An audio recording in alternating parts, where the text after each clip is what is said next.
Hola, soy Lilia Castro y te doy la bienvenida a otra cápsula de estadística. En esta lección hablaremos de las medidas de posición y forma.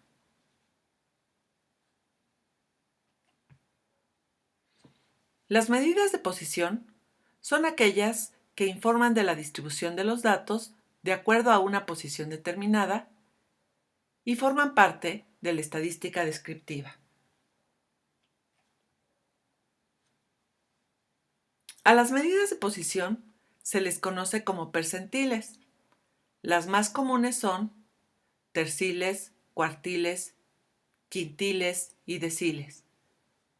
Sin embargo, la más conocida de todos es la mediana.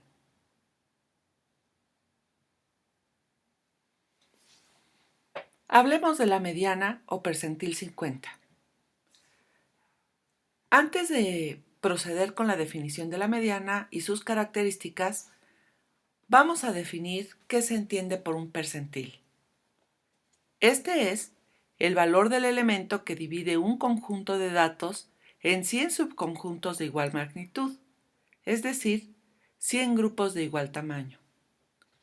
De esta manera, la mediana es el valor que se encuentra en la mitad de una población cuyos valores están ordenados según su magnitud y que va a dividir a la muestra o población en dos mitades iguales. Si el número de observaciones es impar, la mediana es muy fácil de calcularla porque es el valor que se encuentra en medio. Para el caso de que el número de observaciones sea par, la mediana es la media de las observaciones centrales. El procedimiento para calcular la mediana son prácticamente 3 pasos. Primero es ordenar el conjunto de valores en orden ascendente. Después se obtiene el valor de la posición de la mediana y se determina con el número de datos totales de la muestra más 1 por punto 5. No importa si es par o impar. Si el resultado de este producto me da un número entero, entonces el valor de la mediana corresponde al valor que está en esa posición. Si no fuese el caso, entonces se obtiene primero la diferencia de los valores ordenados, se multiplica por punto 5 y al resultado se le suma al número de menor magnitud, es decir, el número de menor valor. Veamos unos ejemplos. Supongamos el siguiente conjunto de 17 datos. El primer paso consiste en ordenar el conjunto en forma ascendente. Una vez que tengo ordenados los datos, también numero la posición de cada uno de ellos.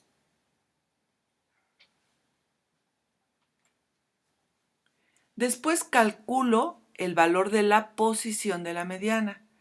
Esto es importante porque luego en la práctica se confunde el valor de la posición con el valor del dato que se encuentra en esa posición. Así pues, siguiendo los pasos, en este caso tenemos que el valor de la posición de la mediana está en el número 9.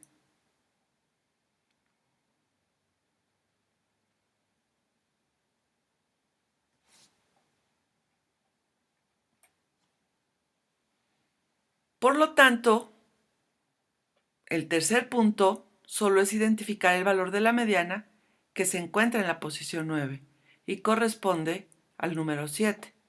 Por lo tanto, la mediana es 7. ¿Qué pasa cuando tenemos un conjunto de datos pares? Por ejemplo, restamos un dato del conjunto anterior y ahora tenemos 16 datos. Igualmente, primero los ordenamos en forma ascendente.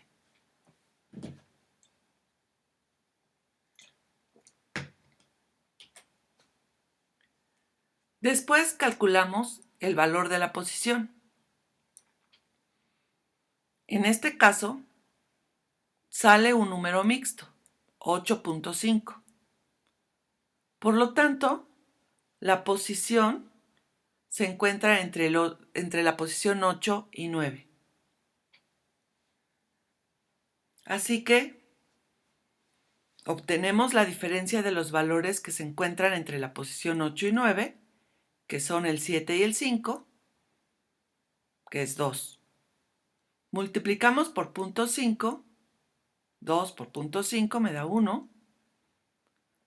Sumamos el resultado, es decir, este 1, al menor valor, que en este caso es 5, y obtenemos como resultado un 6. Por lo tanto, la mediana tiene un valor de 6. Podemos observar que inclusive la mediana no es un dato que pertenezca al conjunto de datos original.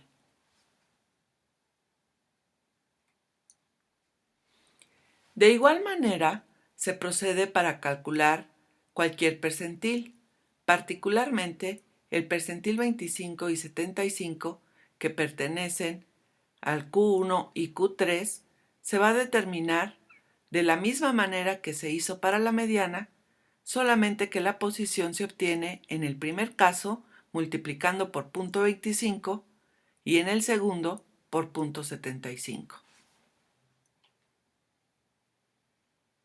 El procedimiento para calcular el valor que se encuentra en ese percentil es el mismo que el que ya se hizo para la mediana.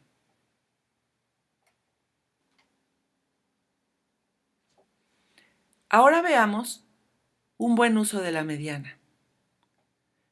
Pongamos este ejemplo. El director, llamémosle B1, de un bachillerato se alarmaba de que en el bachillerato que dirigía su homólogo, pongámosle B2, tenía grupos que en promedio los alumnos egresaban en 8 años. Lo que más le molestaba a B2 es que era cierto. Esto era porque tenía un grupo con 3 alumnos que dejaron sus estudios pendientes por más de 30 años. Como se puede ver, tenemos 3 datos muy sesgados que lo que van a hacer es que van a jalar o van a llevar el promedio a que sea más alto de lo que podría ser representativo de la muestra. ¿Cómo lo resolvió? Obteniendo la mediana. Y así puede decir que más de 85% del grupo terminó en 4 años o menos y al menos la mitad terminó en 3 años. Mejor, ¿no? Ahora hablaremos de las medidas de forma. Estas brindan información relacionada con la forma de la distribución de los datos y pertenecen también a la estadística descriptiva. Nos indican de manera numérica la forma de los datos agrupados. Esto equivaldría a un gráfico de histograma o a un polígono de frecuencias. Las medidas de forma son sesgo y kurtosis.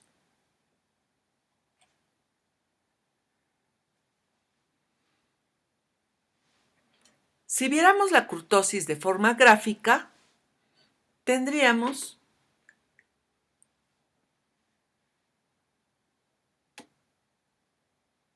este pronunciamiento alrededor de la media. Cuando es muy amplio, muy alto, se dice que es una gráfica leptocúrtica. Cuando es de manera moderada, como en el caso de las curvas normales, se llama mesocúrtica. Y cuando esta es muy aplanada, decimos que tenemos una gráfica platicúrtica.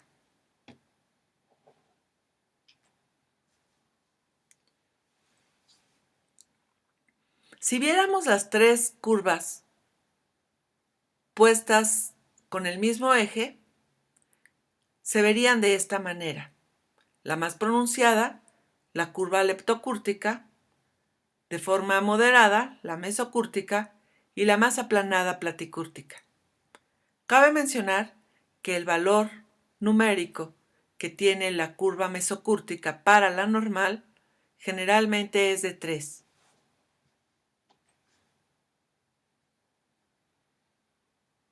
Ahora bien, la simetría me permite identificar si los datos se distribuyen de forma uniforme alrededor de la media, como punto central. Tenemos aquí un gráfico de una curva simétrica.